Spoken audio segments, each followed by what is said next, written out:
Hello बच्चों। तो स्वागत है आप सबको फिजिक्स डेरिवेटिव्स के फिर से एक नए बेहतरीन वीडियोज में। तो आज हम स्टार्ट करेंगे क्लास 12th का इलेक्ट्रोस्टैटिक्स चैप्टर, जिसमें आप सबको एकदम शॉर्टली डीपली समझाया जाएगा, छोटे छोटे टुकड़ों में इसको डिवाइड करके समझाया जाएगा। तो आप वीडियो के अंत तक बने रहें और इसको समझते रहें। आज हम स्टार्ट करने वाले हैं इलेक्ट्रोस्टैटिक, जो बोर्ड एग्जाम के लेवल तक के क्वेश्चन को सॉल्व कराए जाएंगे। तो इलेक्ट्रोस्टैटिक्स क्या होता है? इलेक्ट्रोस्टैटिक्स में दिया गया चार्ज एट रेस्ट, यानी इलेक्ट्रोस्टैटिक्स में क्या होता है, चार्ज जो होता है रेस्ट में होता है। When charge is in rest is called electrostatic. जब चार्ज रेस्ट में होता है उसको बोला जाता है इलेक्ट्रोस्टैटिक्स। इलेक्ट्रोस्टैटिक्स के आगे हम को समझना है इसमें इलेक्ट्रिक चार्ज। इलेक्ट्रिक चार्ज क्या होता है? The property of material due to which it can exert electrostatic force. Electrostatic force उसको बोला जाता है फोर्स ऑफ अट्रैक्शन या force of repulsion on material और on object is called electric charge.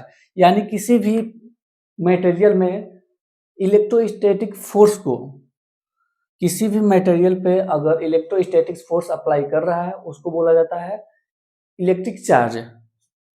Electric charge mainly two types का होता है, positive charge and negative charge. Positive charge किसे कहते हैं?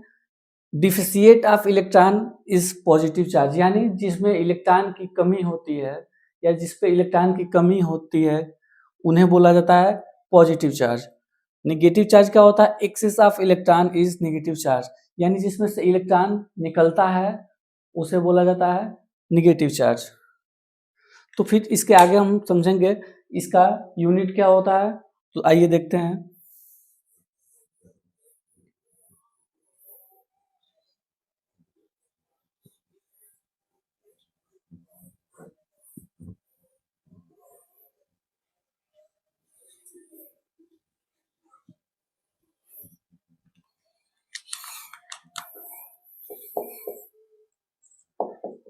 SI unit of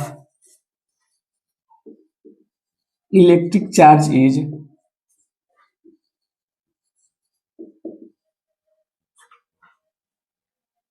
ampere second या coulomb.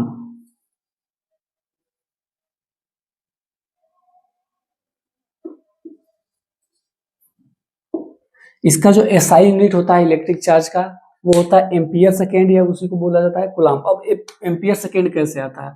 आपने क्लास 10th में पढ़ा होगा कि करंट किसे कहते हैं। आई इक्वल टू एक फार्मूला होता था Q by T, rate of flow of charge is called electric current. यहां से अगर हम निकालना चाहें तो Q इक्वल टू क्या हो जाएगा? I T. आई का एम्पियर होता है, टी का होता है टाइम यानी सेकेंड, यानी यहां से इसका यूनिट जो होगा इलेक्ट्रिक चार्ज का होगा एम्पियर सेकेंड, या इसी को बोला जाता है कूलॉम। इसको डिनोट, कूलॉम को डिनोट किससे किया जाता है? तो कूलॉम को डिनोट किया जाता है क्यू से। कूलॉम को डिनोट किया जाता है क्यू से, सॉरी,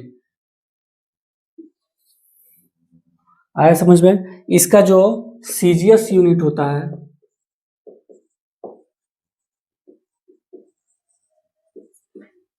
इलेक्ट्रिक चार्ज,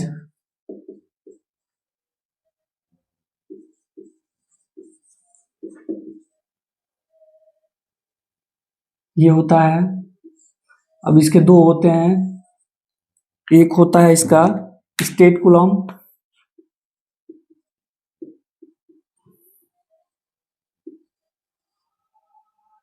दूसरा होता है ES electrostatic unit, electrostatic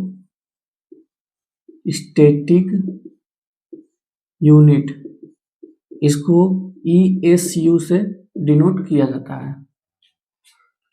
SI unit होगा इसका एम्पियर सेकेंड या कूलॉम। इसका जो सीजीएस यूनिट होगा इलेक्ट्रिक चार्ज का वो होता है स्टेट कूलॉम या इलेक्ट्रोस्टैटिक यूनिट, जिसको ESU से डिनोट किया जाता है। अब आगे देखते हैं इसमें।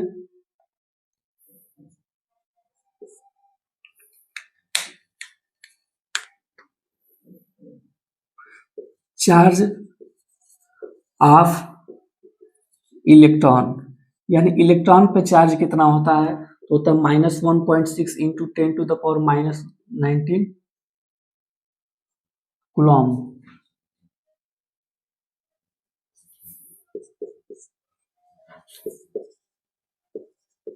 चार्ज ऑफ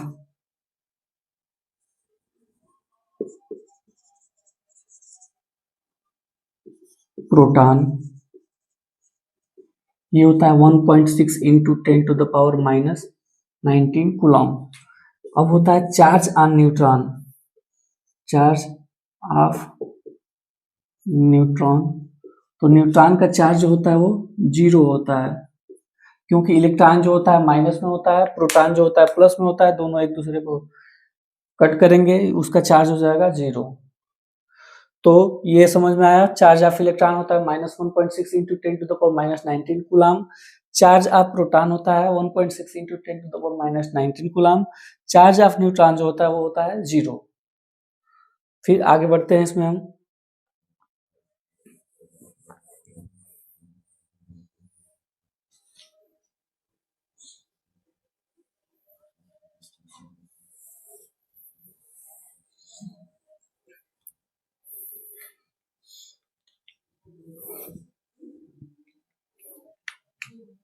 अब इसमें हम समझेंगे property of electric charge.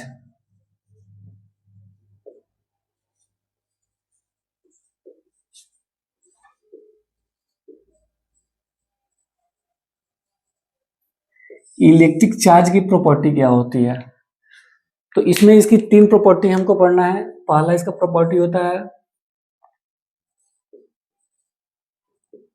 Additivity of charge,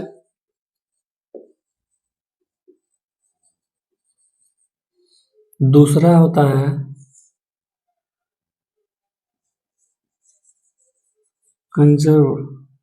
conservation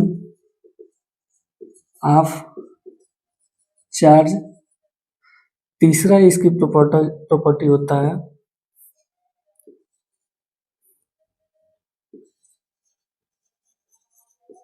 quantization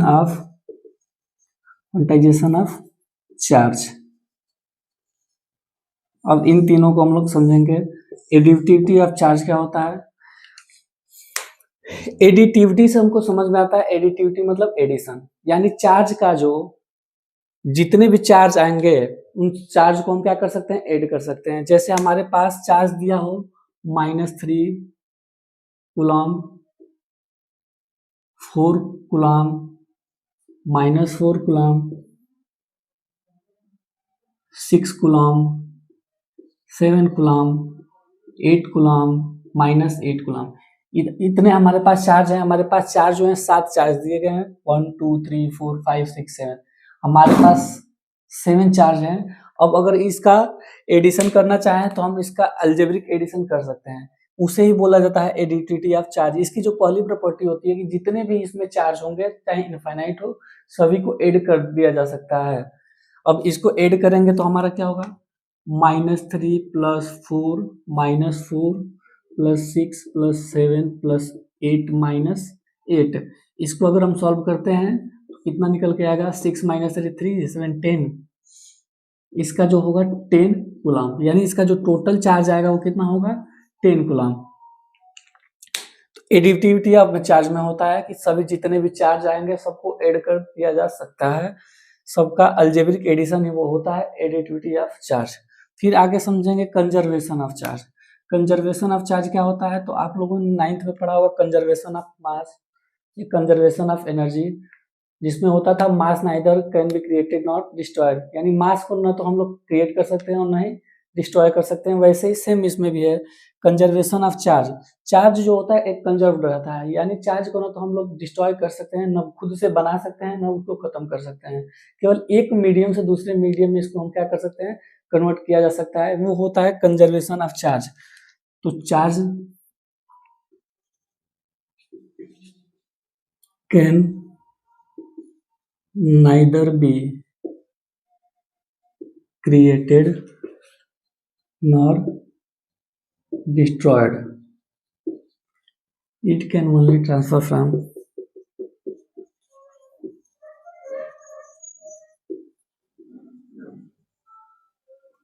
from one medium to in other medium. अब हमारा कंजर्वेशन ऑफ चार्ज क्या होता है? Charge can neither be created not destroyed, it can only transfer from one medium to another medium. यानी charge को ना तो हम लोग क्रिएट कर सकते हैं ना ही डिस्ट्रॉय कर सकते हैं, इसको केवल एक मीडियम से दूसरे मीडियम में कन्वर्ट किया जा सकता है। फिर आगे समझेंगे क्वांटाइजेशन ऑफ चार्ज क्या होता है। तो क्वांटाइजेशन ऑफ चार्ज क्या होता है? द इंटीग्रल मल्टीपल ऑफ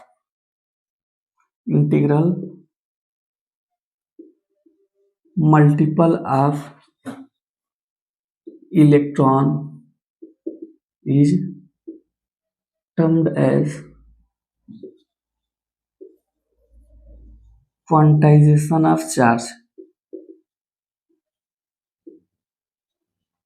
अब इसमें क्या होता है क्वांटाइजेशन ऑफ चार्ज में? The integral multiple of electron is termed as quantization of charge Q is equal to NE, where N equal to number of electron. इसमें क्या होता है? The integral multiple of electron is termed as quantization of charge. यानी यहां से निकल के आएगा फार्मूला क्या? Q is equal to NA, integral multiple, यानी यहां से Q इज इक्वल टू हमारा हो सकता है 2 electron, Q is equal to हो सकता है 10 electron, Q is equal to हो सकता है क्या 10 to the power 5 electron. Integral multiple of electron is termed as quantization of charge. तो होप करते हैं आपको ये समझ में आया होगा। फिर आगे स्टार्ट करते हैं। There are how many electron in 1 coulomb charge. अब हमको इसमें बताना है कि 1 कूलम चार्ज में कितने इलेक्ट्रॉन होंगे। तो जिसको आ रहा हो ये वीडियो को पॉज करे और सॉल्व करे, जिसको नहीं आ रहा हो आगे समझे। There are how many electrons in 1 coulomb charge, यानी यहाँ पे हमको दे दिया गया है गिवन दैट चार्ज यानी Q का वैल्यू कितना दिया गया है 1 कूलम। हमको फाइंड क्या करना है? नंबर ऑफ इलेक्ट्रॉन, यानी उस चार्ज में कितने इलेक्ट्रॉन होंगे, नंबर ऑफ इलेक्ट्रॉन, यानी n की वैल्यू हमको फाइंड करनी है। हम लोग जानते हैं चार्ज ऑफ इलेक्ट्रॉन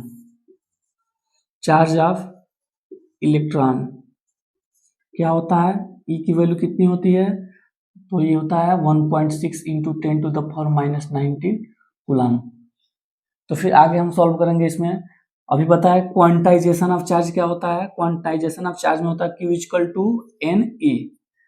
अब इसमें Q का वैल्यू दिया गया, N का वैल्यू फाइंड करना है, E का वैल्यू भी दिया गया है।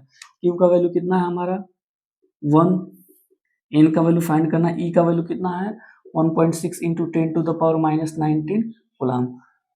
N इक्वल टू ये दोनों किसमें है? मल्टीपल में इधर आएगा, किसमें हो जाएगा? डिवाइड में हो जाएगा। 1 अपान में हो जाएगा 1.6 into 10 to the power minus 19।